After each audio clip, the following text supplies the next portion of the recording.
This is a podcast from Minute Media.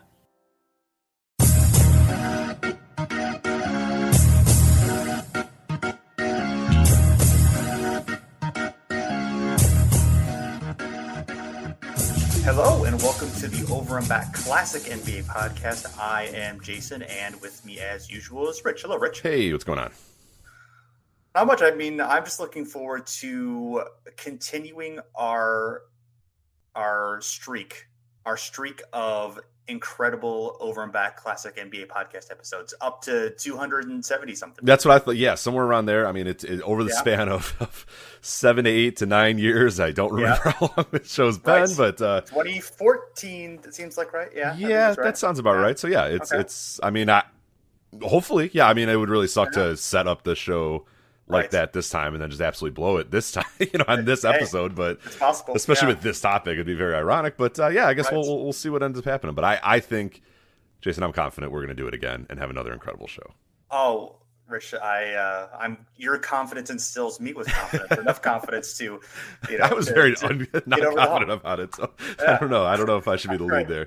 All right, fair enough. We'll do our best anyway. So yes. So we are going to talk about regular season win streaks. Actually, we're going to talk about playoff win streaks as well a little bit, but we're going to dive in deep to the regular season win streaks. The Phoenix Suns recently had a 18-game winning streak, which is pretty good, although in terms of NBA history, it falls short slightly of the all-time greatest streaks. We're going to talk about those. We're going to focus mostly on single-season ones because we do feel like multi-season win streaks are kind of BS, but we will at least briefly mention those as well. But yeah, it's going to be a fun show. I think, lots of, you and I, before we decided to do this episode, were like, wait, we haven't done this before?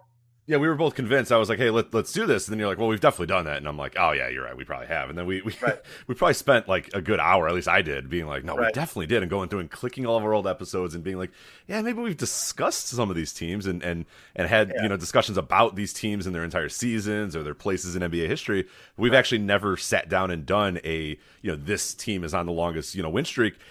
It may be a result of never, it not happening in our time or never being as close as, the Suns got. I mean, there were a few ones that we're going to talk about here, obviously, that got pretty close and, some postseason ones and some other weird stuff. But yeah, we have never actually done a longest regular season win streaks. And well, we're going to change that right now.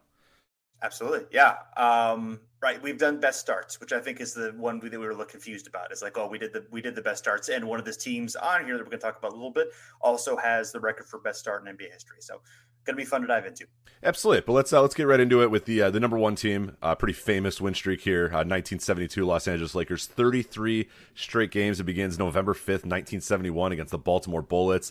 Ends January 9th, 1972 versus the Milwaukee Bucks. The end of the season result after all this win streak, we'll talk about that a bit as well. They went 69-13 and they won an NBA championship. That's important too to note. Note what most teams do after they go on very, very long win streaks, and then what one of these teams that we're going to talk about does, which is very fun and unique here. But yeah, it's obviously a very famous Lakers team, a very famous Lakers run. I mean, the biggest thing that you look at with this 1972 Lakers team, and a lot of things did change as the season went on, but probably the biggest thing in the offseason was bringing in Bill Sharman as the new head coach. So Joe Mulaney, who gets maligned for his run a little bit, he inherited a team that had been to the finals, and it's not really totally fair to him because he got them to the finals again. You know what I mean? They in 1970 they lose to the Knicks, 4-3, and then they go up against the buzzsaw that was Kareem and the Bucks. We'll talk about them a little bit later as well in 1971, and that's that is seen as in with this team, and I get it, it's a stacked team, it's a pretty loaded team, but yeah, losing the finals and back to back, losing to the Knicks and losing to the Bucks or whatever is seen as a massive failure for Joe Mulaney. So he's out of town and Bill Sharman goes in, and a lot of things are going to change. And the big thing is the Lakers are old at this time. And that's a big reason why it was like, hey, our window is closing, so we gotta make the most out of this. Wilt Chamberlain, he's in his 12th season. Elgin Baylor's in his 13th season. Jerry West is in his 11th season. So you bring in Bill Sharman with the idea that, hey, let's get this going. Let's win as quick as possible. And Bill Sharman, much to the surprise, I think, of a lot of people, institutes a faster tempo for the team and says, no, here's what we're gonna do. the prior year, they were 9th in pace. He says, we're going to go first. We're going to run. We're going to score. We're going to do this. We're going to do that. Wilt, you're not going to score all the time. You're going to get rebounds. You're going to pass. West, you're going to go. Baylor, you're going to run. All these guys, we're going to run. We're going to have a higher tempo offense. We're going to get more shots up. We're going to score more. And that's how we're going to win.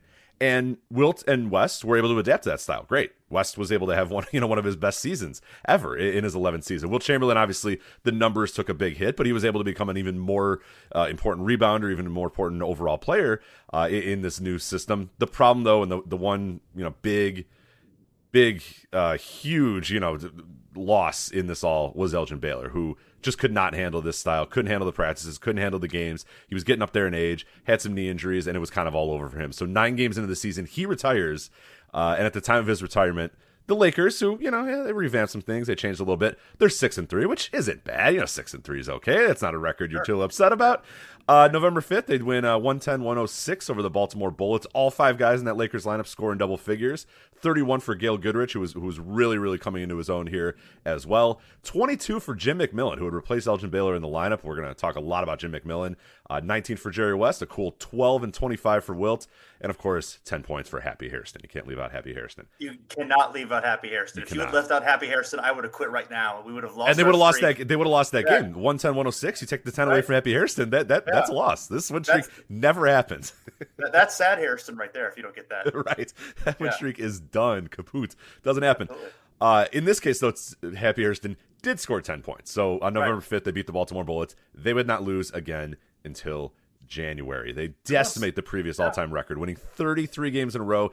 And what's really impressive about this one, what's super impressive, is they didn't squeak by. They won a lot. They won by an average of 16 points per game. 23 of their wins were by 10 or more points. 17 were by 15 or more points. And 8 were by 20 or more points. They also had a 30-point win, a 40-point win, and their 33rd win against Atlanta was a 44-point win. So it's not like they were slowing down. They were getting better, it seemed, with time.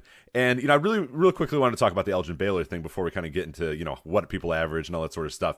It's largely seen as like, hey, Baylor goes down and it kind of unlocks this offense and things get ramped up or whatever. And that's partially true, I think. I'm sure, like, Jim Mcmillan was obviously able to fit in perfectly. Gail Goodrich was able to get a lot more shots, and everybody else was kind of able to open up their game a little bit more without Elgin Baylor. But, I mean, I don't think that it's like, if Baylor's knees did hold up, I don't think it's, this team was really good. It's not like they were, I don't know. Do you think that this streak would have happened if Baylor was still around, or do you think he was an important, his retirement was an important part of them really getting going? Yeah, I mean, I think just because of the way it allowed the other guys to step up, particularly Mcmillan, I just think if Baylor is there, I mean, they still would have been a good team, maybe even a great team. They might have won a championship, but I don't think there's any possible way that they win 33 games in a row with such a big change to that team. I mean, that's, I just think any element that you change, even a small one, it's lightning in a bottle. It just, I don't think you're going to be able to capture, a 33 game winning streak. I don't think is possible if you shift the dynamics that much. Yeah, and I kind of agree as well, because it was a whole different team with Mcmillan in there, and it was a whole different team without Elgin Baylor, and they were able to be faster. They were able to kind of just blow people away with their offense, and not that Elgin couldn't have contributed to that, but they probably don't have the same amount of speed, especially if they're trying to slow down to keep Elgin Baylor. If Elgin Baylor was perfectly healthy and 10 years younger, no, it's probably fine. It's probably perfectly okay. Yeah. He's in his 13th season with a ton of injuries. Yeah, it's very likely they would have said, hey, if we're going to put Elgin out there, we got to slow things down a little bit. We got to kind of chill out a little bit. And without him, you were able to say, all right, cool. We have our older guys in Wilt and West. West is fine. He's going to hold up pretty well. Wilt, we're just going to tell him, hey, get rebounds. And, if you can catch up with us down court, that's cool. But we might try to score before you even get to the half court. And then, then you had Goodrich and Mcmillan and all those guys. And those guys were just so good. And the rest of the team is a super deep team, too. And that's why we're going to talk a little bit about the, points per games that everybody had. But, like, yeah, there was a ton of guys on that team that contributed very important roles. And everybody was getting on the board and scoring and playing great defense. I mean, they're one of the all-time great teams. And we're talking about one of just the unbelievably great teams. And if you win 33 games in a row, you're pretty good.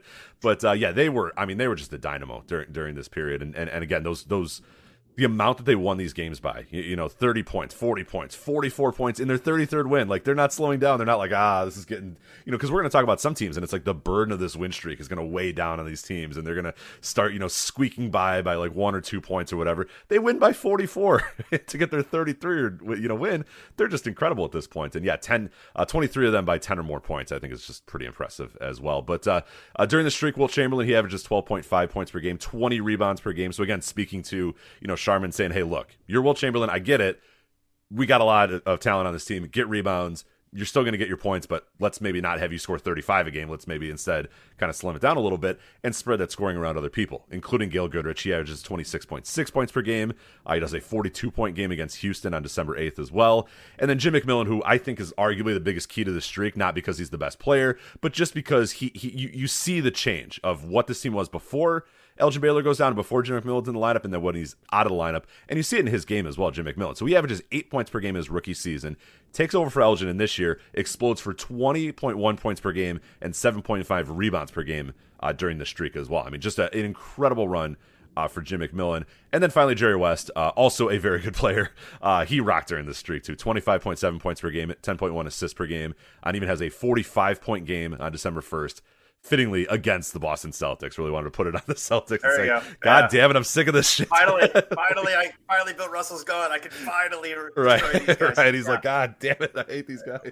And and the funny, and one notable thing I think in terms of the shift of the style of play is that they really put, West became more of. He always kind of went between point guard and shooting guard throughout his career. He was just a guard basically, but he really, was orchestrating the offense and playmaking, I think, even more than, he was scoring plenty, obviously, but I think they really changed around things in terms of the speed as well. But I think having him be more the facilitator than he had been in, previously, I think also was obviously instrumental in, both his success and the team's success that year. Yeah. Oh yeah. Career high assists per game this year as well. It's at 9.7. And right. In those peak Laker years when he was scoring, 30 a game or whatever, he's doling out, 5-6 assists per game, somewhere in that range. And then, in his record breaking, his 31.2 point per game year, only 7.5 assists, which is still very good. But yeah, you see it completely different. He's right up against 10 assists per game through the season. And like we said, during the streak, he was at 10.1 during that time as well. So it all sets up for January 9th, 1972, which had to be, I really wish I was alive for this. It had to be one of the great all-time regular season matchups of all time. You have the 36-8 defending champion Milwaukee Bucks versus the 39-4 Los Angeles Lakers. We kind of got that this week, with the Suns and the Warriors, but it was not as deep in the season. It was still kind of like, yeah, this team's like 18-3 and this team's 18-2 or whatever. It was like, it was good, but this is like 36-8. This team just won the title. 39-4, the Lakers on this unbelievable run. This is an all-time game here on January 9th, and it's going to change, the course of the season for both teams, because on this night the Bucks are going to emerge victorious.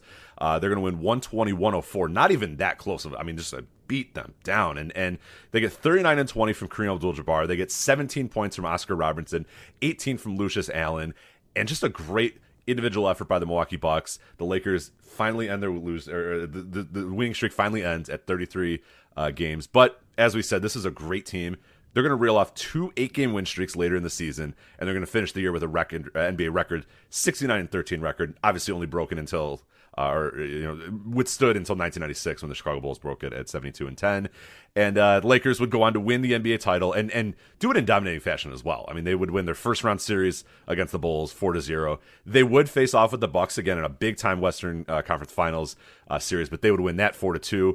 And then they would go against the Knicks, who obviously beat them a couple years prior, and beat them 4-1 as well. So a pretty easy path to the finals. Easy in terms of like they won easily, not easily in terms of like the teams they had to face.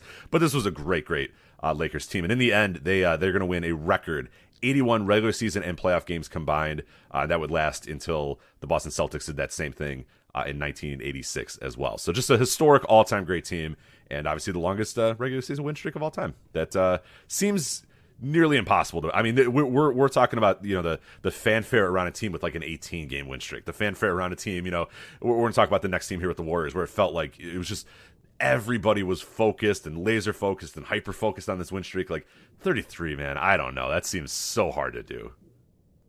Oh yeah, it's hard to imagine. Again, it was like basically the perfect confluence of factors. It's certainly the time in which the league, obviously the league had changed a lot because of expansion and because of the ABA's impact, and it was a different type of league at the time. Obviously there's a lot of these types of really long streaks around this time. We can talk about the Bucks, from the previous year, and then the Knicks had a long one, breaking the record just the year before. So they were more common during this time. But 33 is just it seems almost impossible to imagine more than a third of the season, almost half the season, having a winning streak like this. Like I said, some teams have gotten reasonably close, but even not really that close, because it's so hard. It's so hard. And when that pressure, builds and the spotlight magnifies, and, the teams start gunning for you, and, with sophistication of, the way that, teams are able to scout and have certain matchups and all that, it's just, it's really tricky. One thing I want to mention here is, you talked about the 2-8 game win streaks, but the last one came near the end of the season. And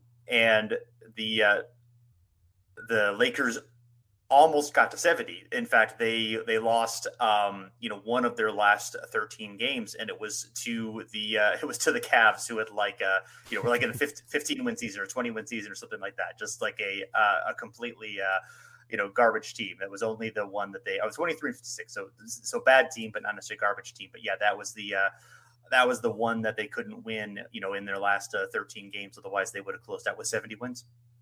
Yeah, it would have been awesome. Yeah, nice round number, which obviously everybody Right, appreciates. I mean, 69 wins is nice. It's nice, but it's not. Yeah, it's nice. It's not quite 70. Yeah, right. It's and you're speaking a little bit about how tough it would be to do this win streak. It almost feels like once you get to this point, there'd probably be a thing where the team would be like, all right, we got to rest some of these guys. Like, you know what I mean? Like, we don't need to be going out there and just like going balls to the wall every single night, because it's like we want to win a title. It's so much more important for a team probably to, hey, you know what? We'll have a 22 game win streak and we'll win the NBA title. Having a 34 game win streak and maybe, blowing it to try to keep that win streak alive, and getting our guys hurt and having everybody have to play every game as hard as possible to keep this win streak alive. Like, a lot of teams might do that calculus and say it's just not worth it. I mean, it'd be cool, but yeah, I totally see in today's NBA it being too difficult to do, and there's just too much good scouting, too many good teams, too many good players, and just ultimately the team itself being like, is this really worth it? Like, having our guys go out there and just try as hard as possible every single game to try to maintain this win streak. It's cool when it happens like organically, but having to really force it,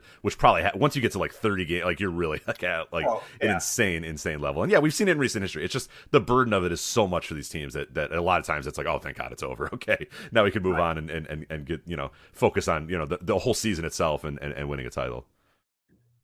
Absolutely. So, more recent example, Golden State Warriors 2015-2016. So, all right. So now we got to address the whole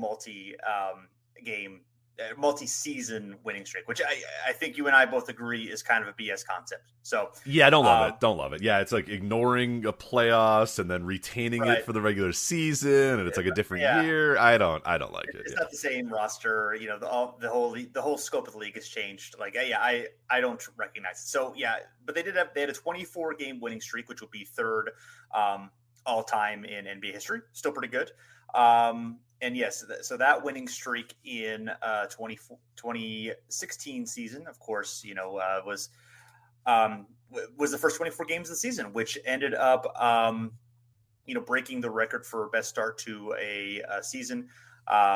It began in the first game of the season, obviously October 27, 2015 against the Pelicans, and it ended December 12th, 2015 against the Milwaukee Bucks. Two notable things about that. One, that was my daughter's 7th birthday, and two, also notable, Rich. I was there. Yeah. I was. It was me and my buddies. I was texting around, and I was like, man, they're in town here. Milwaukee's not that far of a drive. It's an hour and a half. It's not, it's somewhat arduous, but this is record. This is history. I'm going to be able to watch history. I'm going to be able to watch the Golden State Warriors continue their win streak against the lowly, mediocre Milwaukee Bucks. And oh boy, I was wrong. So I apologize to Golden State Warriors fans, because the streak was over, and I was able to will Greg Monroe into like an all-time great game as Greg Monroe single-handedly destroyed it. But we'll talk a little bit about it. But this is a great example of like the burden of this win streak really like kind of just weighing down the Warriors, and it was like the night prior they were in Boston, and guys are getting hurt, and they're like limping, and they're just barely able to beat Boston, and it's like, fuck, we got to get on a plane, and now we got to go to Milwaukee, and we got to play Milwaukee like the next night, like 18 hours later, we got to get back on this court and do it again. And this crowd, I've never heard an NBA crowd louder than the Milwaukee crowd was. I mean, they so badly wanted to win this game and beat the Warriors. It's like the NBA Finals to the Milwaukee Bucks. This was the NBA Finals. We're going to stop these guys. We're going to talk about that with the Miami Heat and the Chicago Bulls as well, where it's just like when you get to this deep in the thing, it's like, no, this is our finals. We're going to beat this team. We're going to end this win streak. But I just couldn't miss this. Tickets were available. They were reasonably priced. Hour and a half drive. I had a friend. I was just going to go on my own, even if a friend didn't want to go. So I was able to cobble together two friends. We went, and well, yeah, we'll talk about what happened. So. Sure, absolutely, yes. So average margin of victory during the streak was 14.2 points, and it's interesting that within the streak there were very dominant periods, and there were periods where they were like getting by the skin of their teeth, especially toward the end, which obviously makes sense. But some notable highlights: Game 4 of the streak was a 119-69 win against the Grizzlies. Not 50 nice. Point margin? No, nice. No, 50-point margin. Actually, the Grizzlies, you might be thinking, okay, well, did the Grizzlies suck that year? Actually, they were 42-40, so they were not a bad team. It's kind of toward the end of the grit and grind thing. So it wasn't like they destroyed the worst team in the league or anything. That was a destruction of what ended up being a pretty good team. Game 5 was the closest margin, at least in terms of the early part of the streak, a 112-108 win over the Clippers. At this point, still have Chris Paul, still have Blake Griffin, still an excellent team. And like I said, they're really the only close game early on in the streak, and they pretty much start to dominate from there up until games 11 through 13. They have single-digit wins against the Nets, which is in overtime, the Raptors, and the Clippers. I mean, still more than 5 points. It wasn't like it was a buzzer beater type situation, but it gets skin. And then they get into a 5-game situation where they win by a margin of 19.4 points. So they get through game 18, and they're just rolling at that point. And half of those games were on the road too, so it wasn't like they just benefited from being at home. But and one notable one there, Game 16, they break the record for the best start in the season, which had been shared by the 1949 Capitals, who we'll get into a little bit later, and the 1994 Rockets. They beat the Lakers 111-77. Kobe Bryant shoots 1 for 14 in this game. Yeah, so sounds about right for 2016 Kobe. Yeah, right. Yeah. So. So that one is, and they're cruising up until, game 19 against the Utah Jazz. They only win that by 3. And then, pretty much things tighten up for the most part. At this point, they have single-digit wins over the Raptors in game 21, game 23 over the Pacers. And then game 24, the final game of the streak, as you mentioned, they beat the Celtics by 5 in double overtime. Really exhausting game. And really impressive to me that the Warriors managed to win the last 6 games of this streak on the road. Yeah, I mean, that's an arduous, and I remember it too. I mean, it was like very tight. These games were the difference between these games. I mean, we're talking like a couple days. Like I said, the Celtics, that goes to double OT, and then they got to get on a plane and go to Milwaukee and play the next night. I mean, it was an arduous thing. And then it felt at this time like, okay, this win streak is like really kind of burdening this team, and probably it might be better for them just to as we were driving up, I think I had this discussion. I was like, you know what, they might just literally say like, you know what, guys, forget it. Like Curry, take the night off. Draymond, take the night off. Like, it's fine. We'll let James Michael McAdoo or whatever start the game and see what he can do, because it's just like, this is, I mean, guys are getting like sore and hurt, and like, what is this really even worth? And I'm glad they didn't do that. I'm glad they did give it an honest try. But yeah, you could totally justify it this time. Like I said, do the thing where you're just like, all right, guys, this is over. Like, this is not worth it. Like, we're really busting our ass to get this win streak, to stay alive. Is it really worth it? Is it really worth, doing this or getting guys hurt or whatever? Maybe it's the best if we just kind of rest guys and end the streak. But this period in particular was like, I remember at the time, it was just like, oh my God, these guys, there's no way they're going to keep this going. And they kept getting it, and they kept doing it, and that made it a lot of fun. But it also, you could see it really starting to weigh on the Warriors here, especially that Celtics double OT. I mean, they had to bust their ass to win that game, and it's like, yeah, totally justified if they just told Curry and all those guys, hey, don't get on the plane, it's fine, just go home, rest up, and we'll get back at it in a couple days. Sure. Yeah, no, and I wonder if it makes any difference being at the beginning of the season versus later on in the season. And as we'll see with the Heat, that was definitely a bit of a different dynamic because of the time at which it happened in the season and the effect it had on them, at least for the rest of the season. Although they obviously they rallied and won the championship. But I just want to mention Steph Curry's numbers during the streak: 32.5 points per game, 5.3 rebounds, 6.1 assists.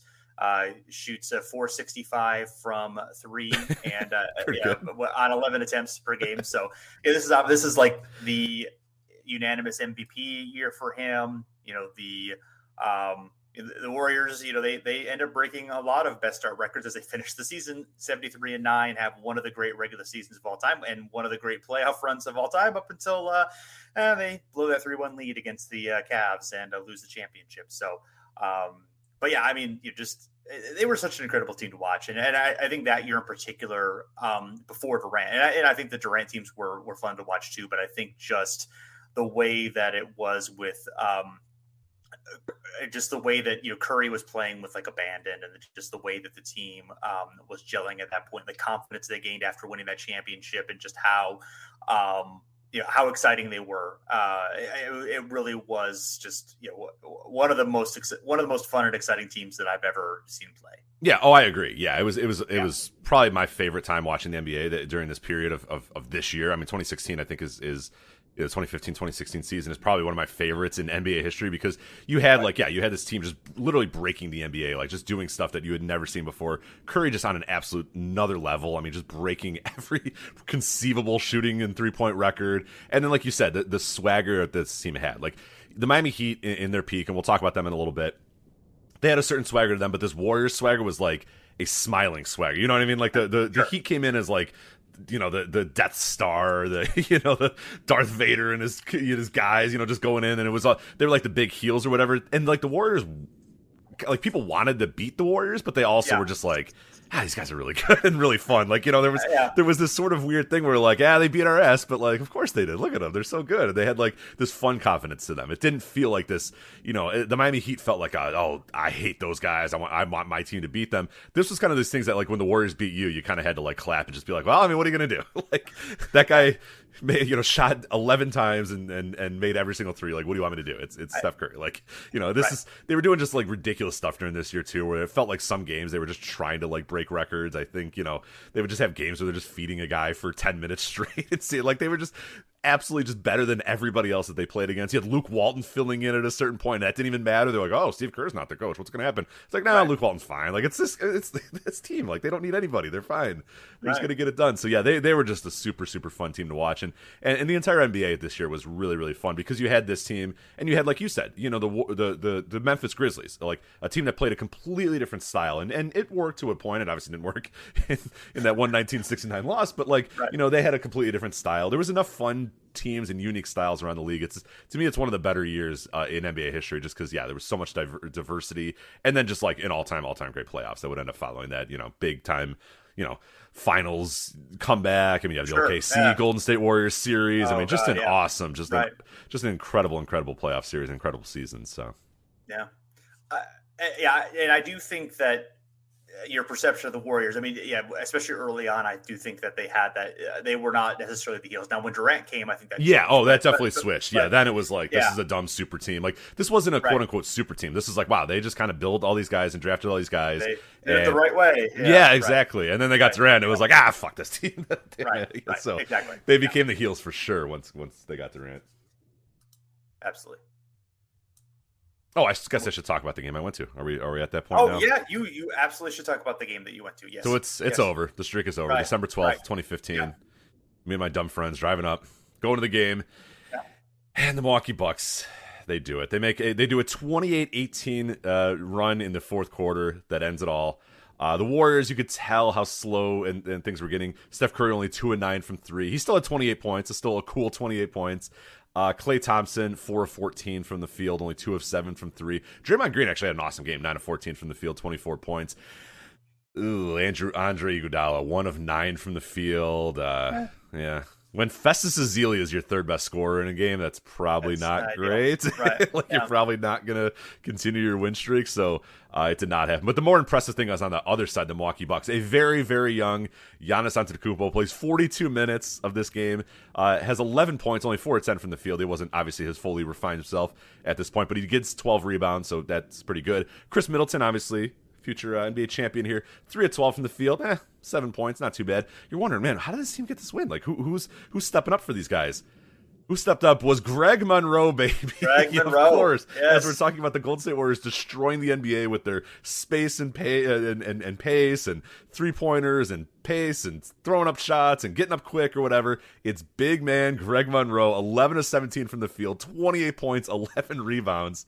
I remember watching this, and it was just unbelievable that, like, the Bucks were like, I don't know, let's just back, Festus Ezeli down and see what happens. And it worked. It worked incredibly well. They were just feeding Greg Monroe. I had never thought that Greg Monroe, Milwaukee Bucks Greg Monroe, too. Not Detroit Pistons Greg Monroe. Milwaukee Bucks Greg Monroe would be the reason why. Feed it to him in the post, and then let him work, man. That's what it was like 1995. It was just it was ridiculous watching this. Let him, OJ Mayo 18 points as well. Jabari Parker 19 points. Michael Carter Williams 30 points off the bench, 17 points. This was a different era, man. It wasn't that long ago, but yes, this is a team that in a couple years would win the NBA championship with. Right. Well, only 2 of these men still on the team. Everybody else is gone. Yeah. So. Right. Yeah. Rightfully so, but that ends up being the end of the streak. So I'm sorry, it was me that did it. So it was your fault. Well, Bucks fans are happy for you. So yeah, and oh my god, the scene after this game, it was like the streets were just filled with people just dancing and jumping up and down. Like, they're 10 and 15. The Bucks, they're fine, they're okay, but it was Game 7 of the NBA Finals for the Milwaukee Bucks and their fans on that night. So a lot of fun. Yeah. Well, I mean, given my experiences in Milwaukee, there's usually drunken revelry going on there. Oh, anyway, for sure. So, Yeah. So this is part for the chorus, but a little extra juice to it. Yeah, I get it. Yeah, it makes sense. All right, what do we got next? Next, we have the Miami Heat, which, by the way, another fun story about this. I could have gone to one of the games. Oh, wow. Because it was against the streak is going to end against the Bulls, and I had tickets to a Miami Heat Bulls game, but we'll talk about which one I had tickets to, which was not this one. I had tickets to another Bulls Miami Heat game that didn't go quite as well for my hometown Chicago Bulls. 27 games for the Miami Heat in 2013. Starts on February 3rd, 2013 against the Toronto Raptors on Super Bowl Sunday and ends March 27, 2013 against the Chicago Bulls.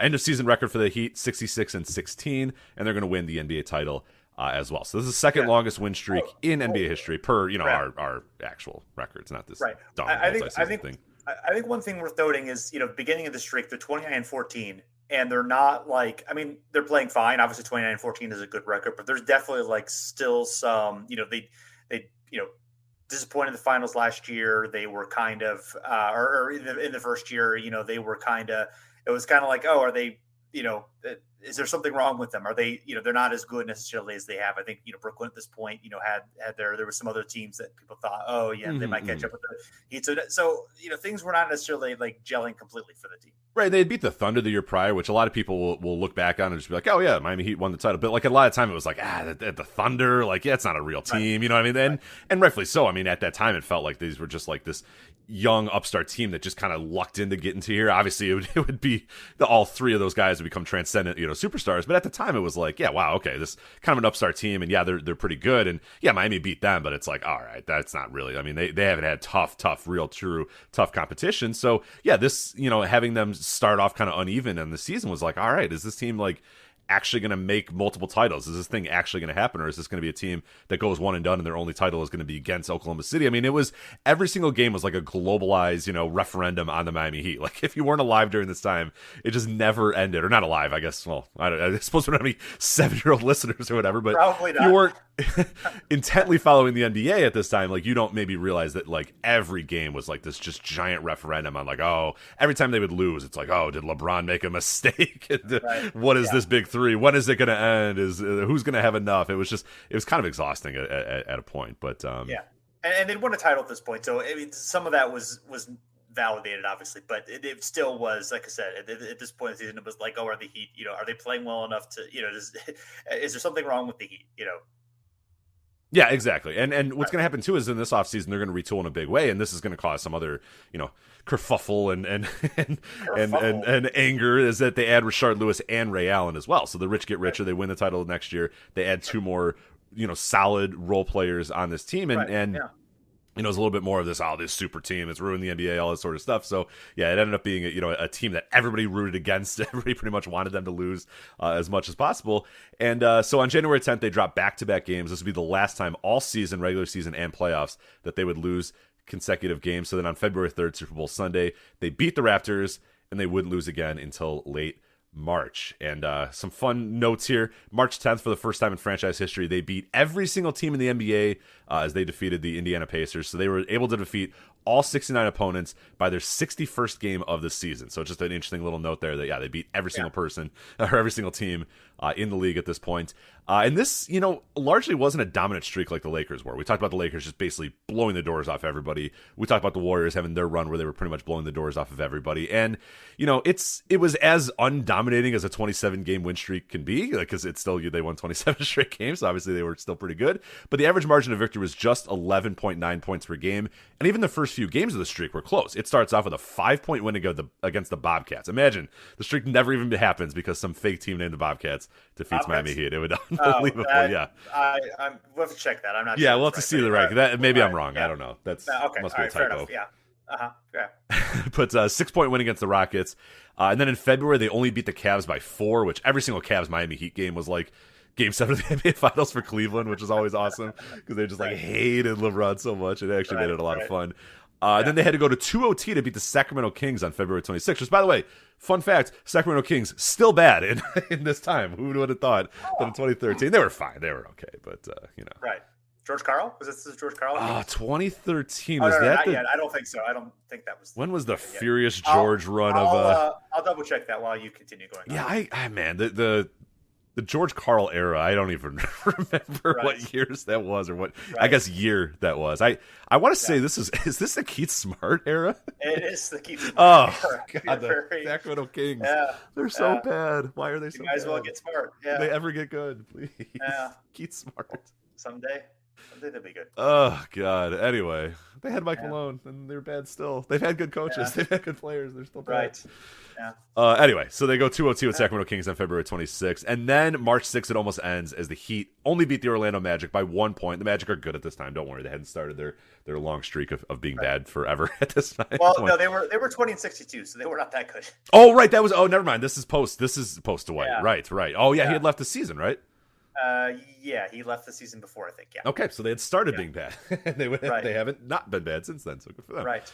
Yeah. Anyway, so they only beat them by 1, and then things got even crazier as we reach mid-March, where it gets absolutely insane here. March 18th, the Heat come back from a 17-point deficit to beat the Boston Celtics 105-103. LeBron James game-winning shot over Brandon Bass. I've not thought about Brandon Bass probably since this point as well. And this clinches the very, very vaunted Southeast Division for the third consecutive year.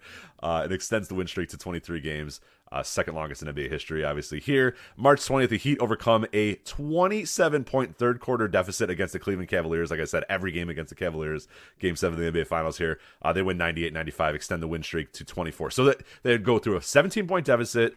2 days later, a 27-point deficit. Then March 22nd, they overcome an 11-point deficit to beat the Detroit Pistons 103-89 to extend their win streak to 25 games. And this is the third consecutive game in which they come back from double-digit deficits.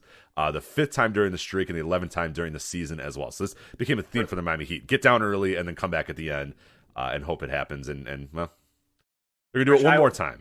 Sure. Wait, before we go, that Cavs Heat game, I will give you $2 if you can tell me the leading scorer for the Cavs in that game. Oh my God! In 2013. Yes. Holy crap! Was the corpse of Mo Williams still around? He was not still around. No. Damn. I have no idea. It is Wayne Ellington. Oh, you could have given me 10,000 guys. We could have been here for 5 hours, and I don't think I would have gotten to Wayne Ellington. Wow. No. Yeah. Wayne Ellington. Jesus God. Yeah. Wow. All right. Cavaliers basketball. Anyway, March 27th, they overcome an 11-point deficit with Dwayne Wade inactive again. So again, this Bobcats team, which I don't know what a copy and paste there, I guess, but Probably, yeah. they beat whatever this team, what is some team from Charlotte, 109-77. That extends the win streak to 26 games. This is the fourth consecutive game when they have to come back from double-digit deficits. So yeah, things are getting a little hairy here for Miami. LeBron was pretty damn good during the streak. He averages 27.1 points per game, 8.1 rebounds per game, 7.8 assists per game. Very good player, this LeBron guy. He also shoots 57.7 from the field. So a tough assignment this year, LeBron James. But people don't remember this was like fully unlocked LeBron James. Oh, yeah. I mean, especially during the streak, it was like, oh wait, this is like one of the greatest players ever on one of the greatest streaks. I mean, he just didn't miss. I know he missed some shots. He obviously missed at least 30% of his shots sometimes 40%. But it felt like that's dude from it was he.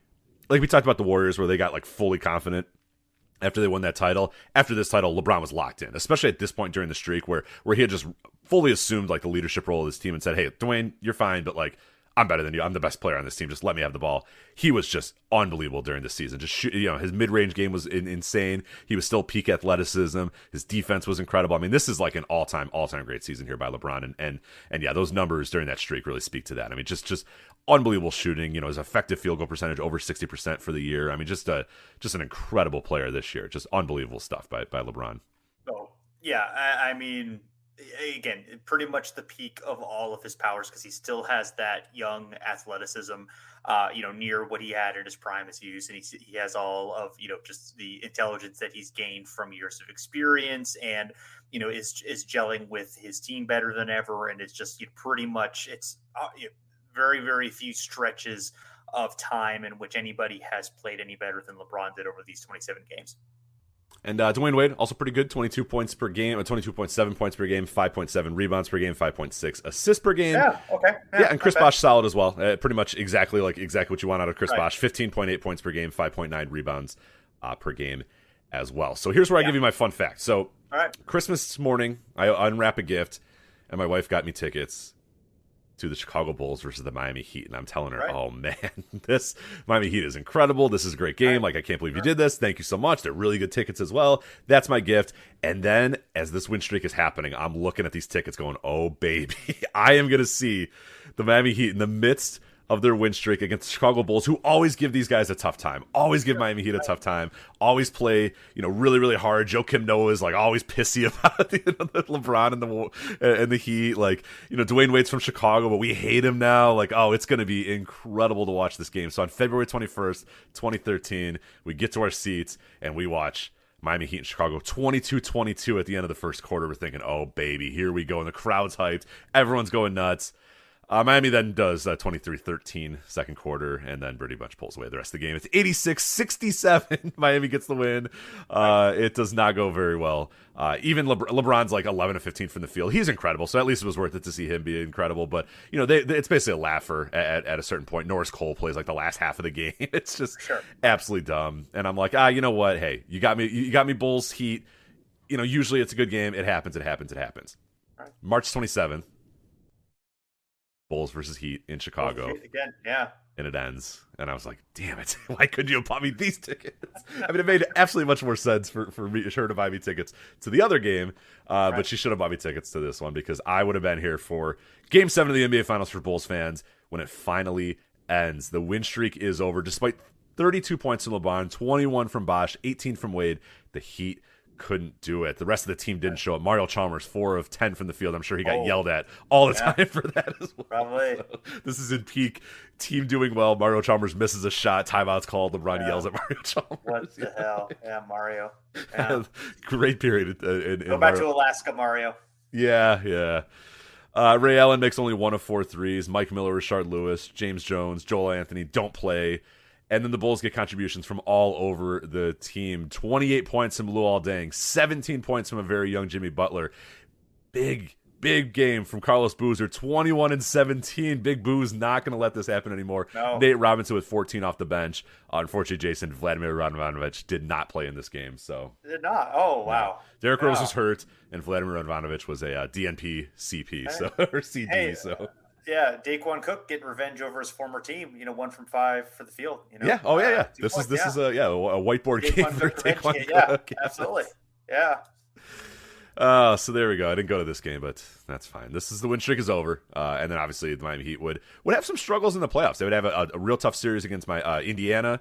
Sure. Kind of an iconic, fun series as well for Paul George in the making of his career, and then an all-time great series against the San Antonio Spurs. Obviously, come back from basically what appeared to be death for the big Ray Allen shot and all that sort of stuff, and they end up winning the title in 7 games in one of the all-time great NBA Finals series of all time between the Spurs and the Heat, and obviously they would do it again next year with a different result. But this is a dominant team that played well, but then sort of started to meet their match a little bit and start to kind of slow down once the playoffs got kind of deep. But at the end, ended up winning the title, and LeBron ended up having just an iconically great season as well. So yeah, for sure. That really was.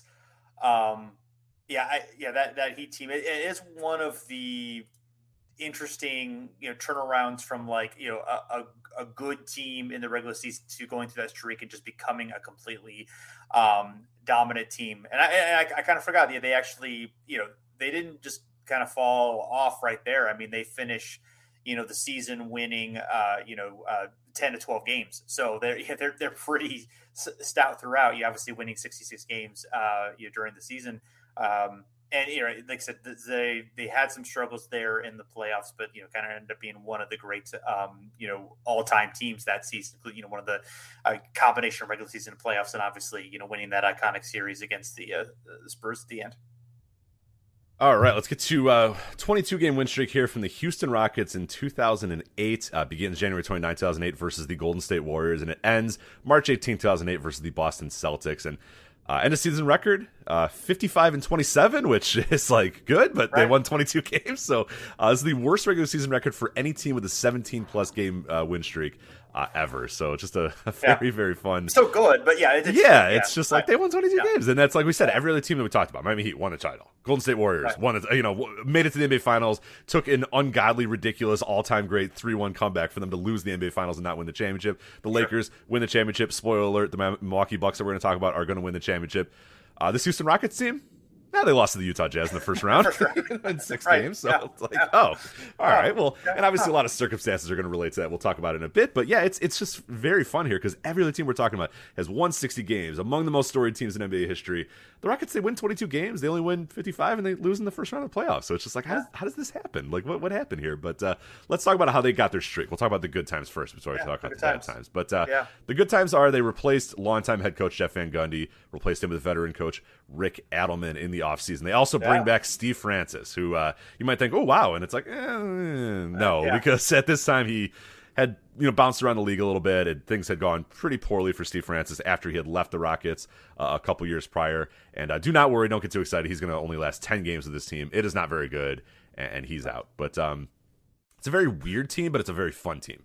So Yao Ming wasn't fully healthy at this point, and nor would he ever be fully healthy in his career pretty much ever again. But he was still really effective. He averaged 22 points per game, shot 50% from the field. And this was also the last super productive year from Tracy McGrady as well. So this is the team of, Yao Ming and Tracy McGrady, the team of hey, what could they have done if they were both healthy at the same time?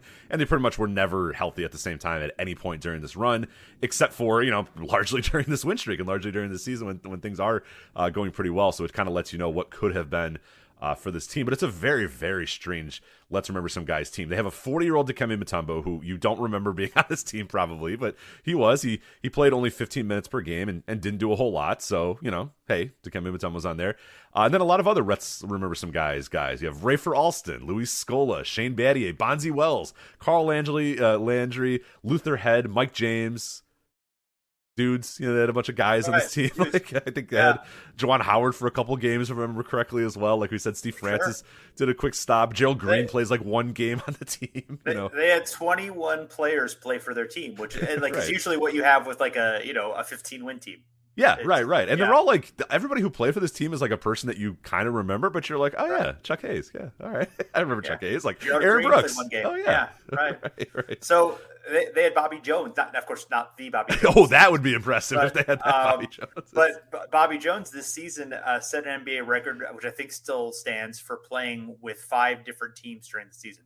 Yes, yeah, Denver, Yeah. Memphis, Houston, Miami, and San Antonio. Plays 9 Right. games with Memphis, 4 Yeah. games with Houston, 6 games with Miami, 3 games with the Spurs. So Yeah.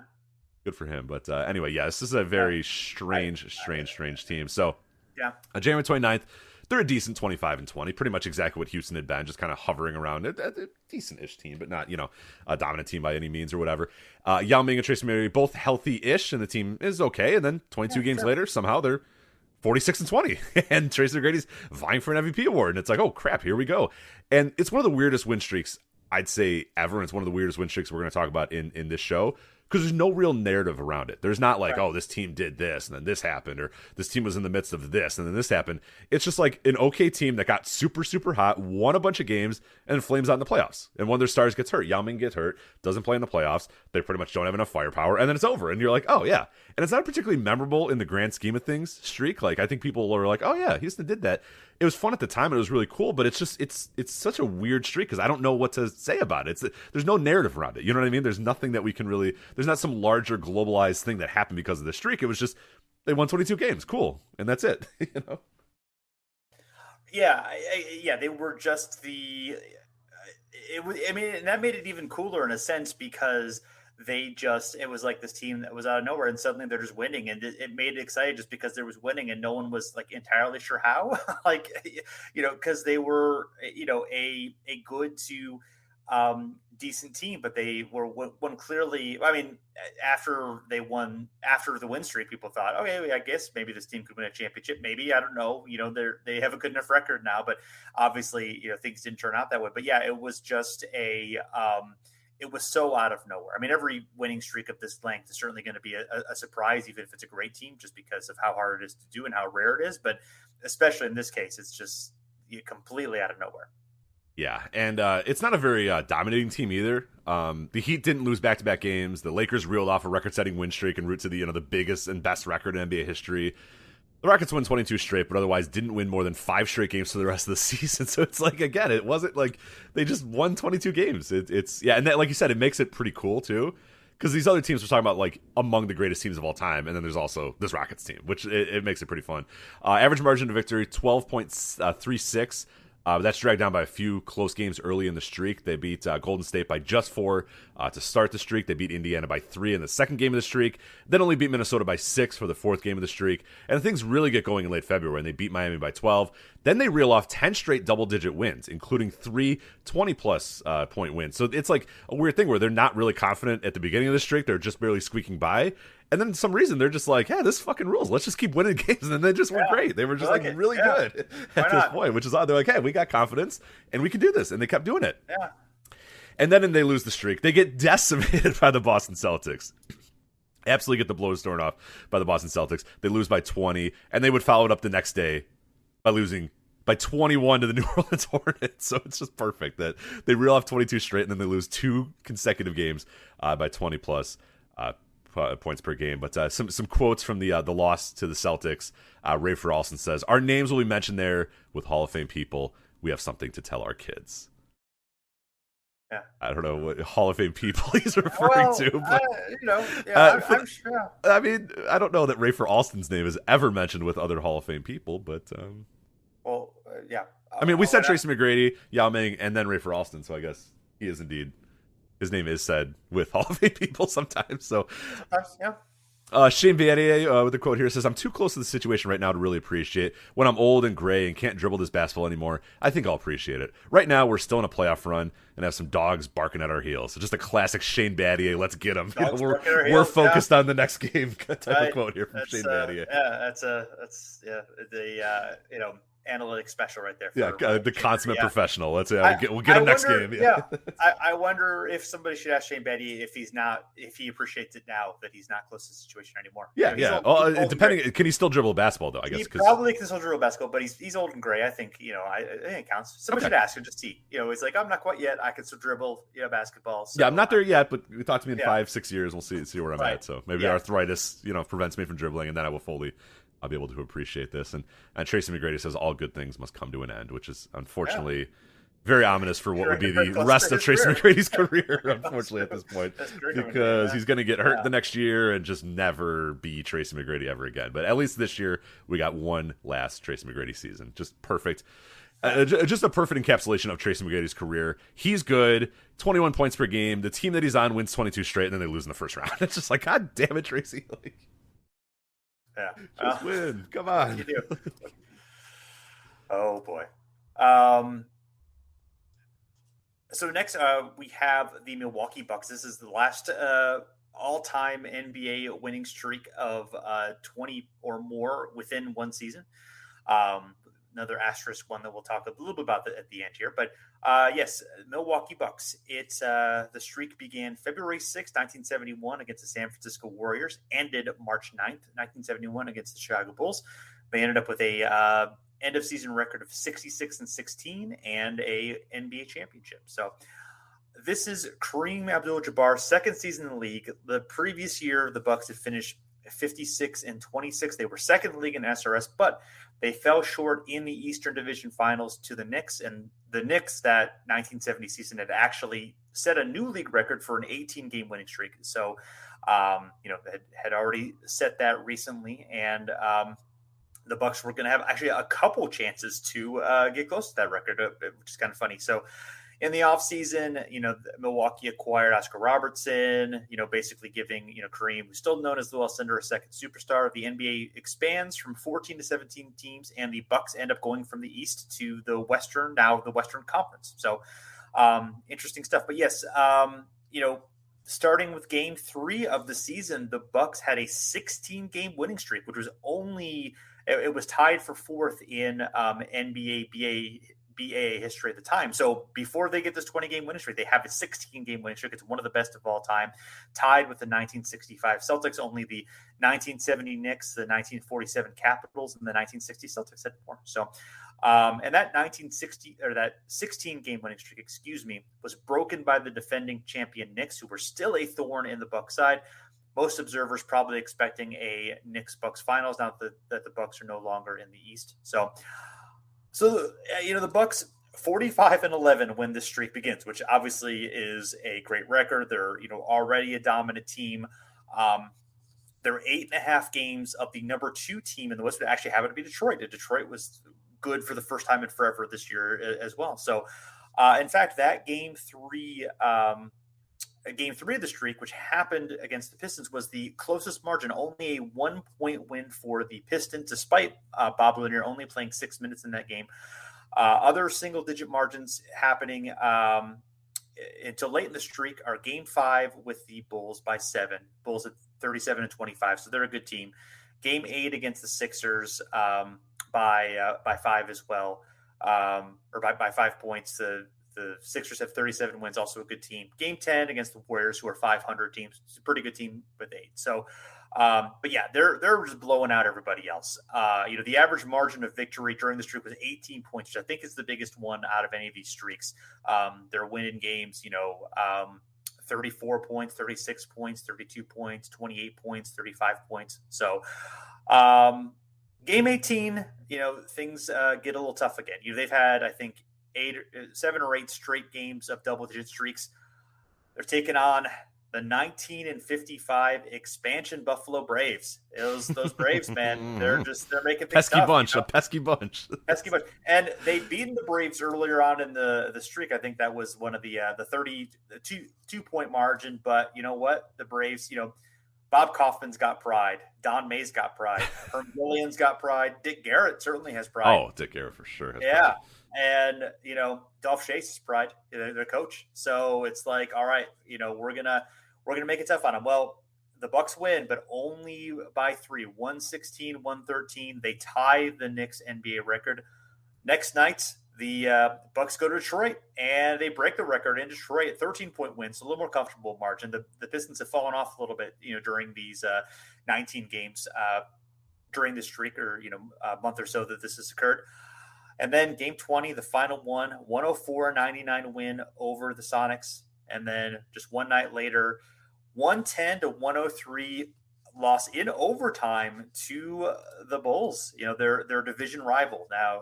The Bulls. Bulls actually now they're the number 2 team in the West, but they are 17 and a half games behind the Bucks. Yeah, pretty big gap. 5 and 11, yes. So, yeah, you know, Bob Love, Jerry Sloan, Chet Walker, Tom Boerwinkle, 21 points, Hell 33 rebounds. Let's go. Kareem who? That's what I say. Yeah. Lou Who is because he's still Lou Who is what I say. Lou Who. Tom Boerwinkle, man. The Boerwinkle era was just beginning, you know. 21 points, 33 rebounds. Wow. It's quite the a lot of elbows. Yeah, Kareem must have just been like, you know what, man, I'm not going to get hit for this. Listen, I'm sick of this white boy. You know, that's right. fine. Stop elbowing me. Get the rebound. I don't care. We're still going to win anyway. So, yeah, but he was wrong.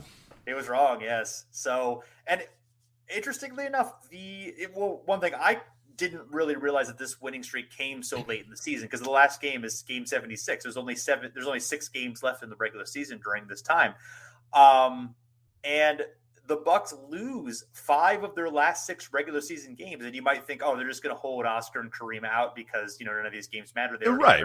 Yeah, that's not true. They play basically their full normal minutes in all but the last game. Now they had almost all these teams are pretty tough. You know, it's they lose to the Bulls, they lose to the Knicks, who are obviously tough.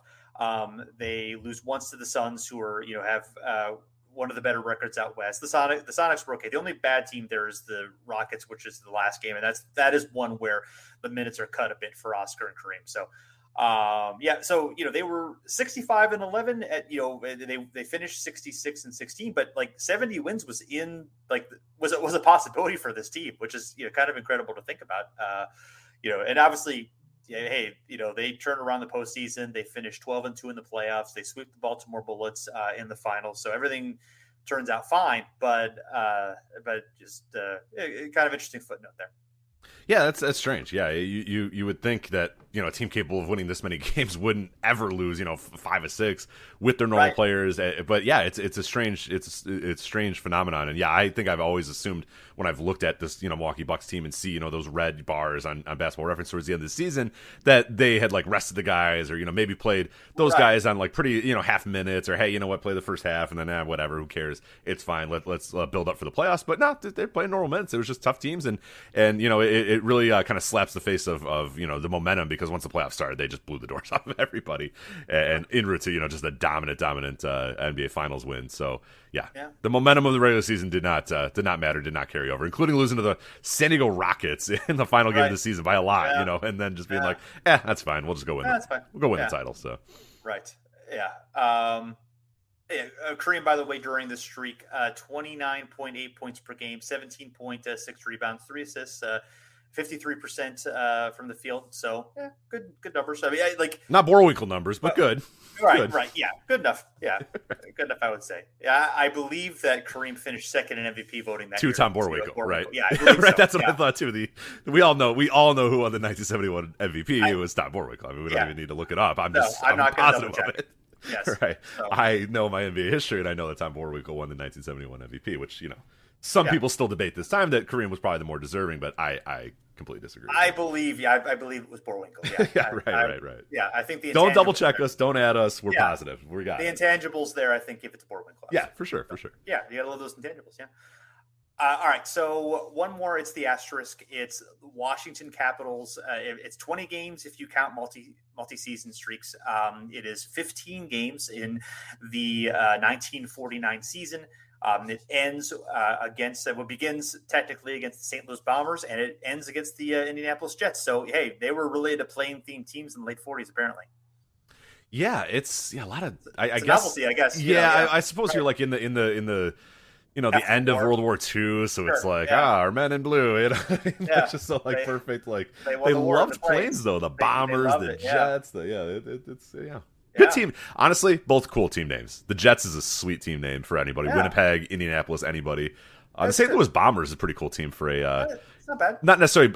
Not as I don't really love bombing, for planes during war, but like the idea of a basketball team being called the Bombers is kind of cool too. You're throwing the bomber out there, I get it. I like it. I like it theoretically. Yeah. Is There were steamrollers too, which obviously are not planes, but is transportation themed at least. So, Steel. People, we were into steel at this time. we love. We just cannot get enough of steel, basically. Things made out of steel. The bullets, the bullets. Yeah, sure, the bullets, yeah. The pistons, yeah. It was like, get your hands dirty, manufacturing, Rust Belt, but yeah. Yes, and Indianapolis Jets is a good name. That's true. Yeah. It's, Olympians was all right, but Jets anyway. are always just a cool. Yeah, I love the Winnipeg Jets, and I'm glad they're back as well. Not that I love hockey all that much, but Winnipeg Jets is a cool name. So sure, yeah. I believe Columbus had a minor league team called the Jets. I believe that was one of their before the Clippers, like back in the day. I believe one of the Jets. No one needs to fact check me on this, and no one no one else cares unless you're in Columbus. But whatever, sure. You were right. 1955 to 1970. Yep. There you go. Hey, I know my Columbus. So anyway.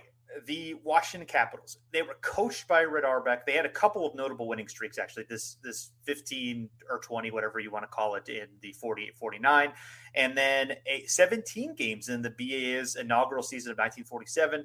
That year they finished 49-11, but they were upset in the playoffs. In the 1949 season, they actually made the BAA finals, but they fell to the Minneapolis Lakers, who, of course, had George Mikan. And no, nobody on the Capitals was as good as George Mikan, unfortunately for them. Auerbach ends up leaving after the season, and the team's fortunes fade considerably. They fold in 1951. Their best players, Bob Feerick, who was a three-time All-BAA, he was one of the best scoring guards of his time, basically, behind Joe Folks, probably, the best scoring guard in the league. Fred Scolari was 2 times All-BAA. He was known as Fat Freddie, fat shaming there, unfortunately, but he's listed at 5'10", 180, which doesn't sound fat to me. Yeah, geez, if that's fat, I'd hate to see what they call me. It's not good, Yeah, yikes. Maybe full-figured Freddie would be better. Right. Think about that one. So Bones McKinney, which is the opposite of fat. He was 2 times All-BA. He was later an ABA coach. Also rounded out by 6'9" Kalegi Hermsen. Excuse me? Say that again. Kalegi Hermsen okay. was their center. He's 6'9". I'm thinking that maybe Kalegi is a nickname for Clarence Henry. Like, it might be one of those things where, like, your little brother doesn't know how to say your name, so they ends up like saying it funny, and then that just becomes your name. Okay. Yeah. Yeah. As good of a theory as I could come up with. Yeah, for Kalegi. Yeah. That's an interesting one. Yeah, I don't know. Am I? Don't know any Kleggies. I mean, he's from Minnesota, so you got that upper Midwest. There's maybe some upper Midwest thing going on there. We'll have to some regional dialect thing or something. Of Kalegi, yes. So if you look up Kalegi, which I did, it only comes up with him. So it's like I thought I was like, it's literally clearly the only Kalegi. Yes. Yeah. The only human being ever to be named Kalegi, apparently. So, Jack Nichols was their power forward. All of these guys, except for Feerick, later played for Red Auerbach on the Celtics. I believe Hermsen actually played for the Tri-Cities as well. So, and Jack Nichols actually lasted until the 57 title team. So, Red Auerbach liked his guys. He liked some guys. He liked Fat Freddie. Fat Freddie and Bones and Clagy. All the units. Yeah, this sounds like the worst frat ever. You know what I mean? It's like fucking Clagy, Bones, Fat Freddie. Yeah. It's the nerdy fraternity. Right. So, all right. Yes. And we are dedicated, of course, to bringing you facts about NBA players with odd nicknames. Unfortunately, Kalegi Hermsen, we don't know that much about. He made 2 NBL finals with the Sheboygan team during that time. They lost both. And then he won the BAA title with the original Baltimore Bullets in 1948. He actually left the NBA, went to the ABL with the Baltimore Bullets, which the ABL was kind of considered a minor league, and the Bullets are part of that. Then the Bullets came to the NBA, and then they won the NBA title, or it was BAA still, I'm sorry. So they went to the BAA, and they won the BAA title. So I'm not sure how minor league the ABL was if a team going from there to the BAA won the championship, but nevertheless. And a fun fact about me, I am the second person to have liked the Kalegi Hermsen page on Facebook. There is one. And so if you want to go to Facebook and look up Kalegi Hermsen, and it's just right there. Yeah, now's your time to get on board, because the trend, get on the bandwagon, because it's going if you don't jump on board. It hasn't been updated since 2020, but you never know. Yeah. Once the pandemic's done, the Kalegi Hermsen page will get updated. Kalegi Hermsen, they're going to get out there. Yeah, Cleggy himself is no longer with us. So I'm not sure who is running that page, but perhaps a family member. The estate of Cleggy. Well, yeah, obviously it's the estate. Yes. But yeah, no, I mean, get on board now because that bandwagon's coming, whether you want to be on it or not. So you get on board. Let's do it. Let's get the momentum going. Yeah, good times. So, real quick before we jet out of here, the longest postseason win streaks. We're just gonna mention them here. The Golden State Warriors have the record 15 games in 2017, almost swept through it, but then they ended up losing. I believe it was Game 4 of the 2017 finals against the Cavaliers, but then wrapped that up in 2015. The Spurs won 12 in a row in 1999. The New Jersey Nets, which was a huge surprise to me, won 10 in a row in 2003. They pretty much, ran through the Eastern Conference portion of the playoffs. When they reached the finals, they had a little harder time with the Spurs. They actually ended up going, I believe that series went 6 games. So it's a much better team than people give it credit for. I mean, they were really. I mean, the idea is like, oh God, these guys stink, and they made it this far. How'd they even do this? But like, go back. I mean, you watch those games. I mean, that's a pretty good team, and they gave the Spurs a lot of trouble. I mean, it really was a better team than a lot of people give credit for. Yeah, absolutely. So. And speaking of the Spurs, they had 10 games in a row in 2012. Yeah, they were running through those playoffs, and then they lose in the Western Conference Finals. Only one of these here where they did not actually make the finals. And then 2016 was was 10 games for the Cleveland Cavaliers. They ran through the Eastern Conference playoffs pretty easily, but the finals went tougher, although they ended up winning the finals, of course, coming back from that 3-1 deficit and winning the championship. So good times there. Absolutely. Yeah. That's, right. I think we did it. Those are the longest win streaks. Yeah. Cleggy Hermson, Tom Borwinkle, and Happy Hairston are the highlights of the show that you're ready for. But I'm happy with the show. I am happy Hairston with the show. So I think we did it. Our streak is alive. Yeah. I was a little worried there. I was clammy. The hands were a little clammy. I was a little nervous. It's a lot of pressure to put on ourselves. I'm going to take the next show off, though. That one's on you because I need to rest up for the other 200 episodes we're going to do because I just can't. The burden of having to come and deliver. To a lot suddenly. So yeah, it's just the burden of having to do it it's just like I need to take the next off and then I'm good for the next 200 or whatever if that's fine. Yeah. Everyone knows we maintain such a vibrant pace these days. right, exactly. Yeah, it's just the burden of doing these every single month. It's right, exactly. Right. Yeah, that tough once a month schedule we've settled into anyway. But this was fun. I'm glad we got a chance to dive into this. There's some good stuff here. Thanks everyone for listening. Hopefully you've enjoyed this episode and join our other episodes. You can find us at the Step Back at fansided.com. All of our episodes can be found at it's overbacknba.com. Yep, correct? Indeed. Yep. Overbacknba.com. You can also find us wherever you listen to your podcast. We would appreciate a rating and review if you do that to help spread the word. And you can find us on social media, on Twitter and Facebook, both of them at Over and Back NBA. So thanks again for listening. I'll be back again soon.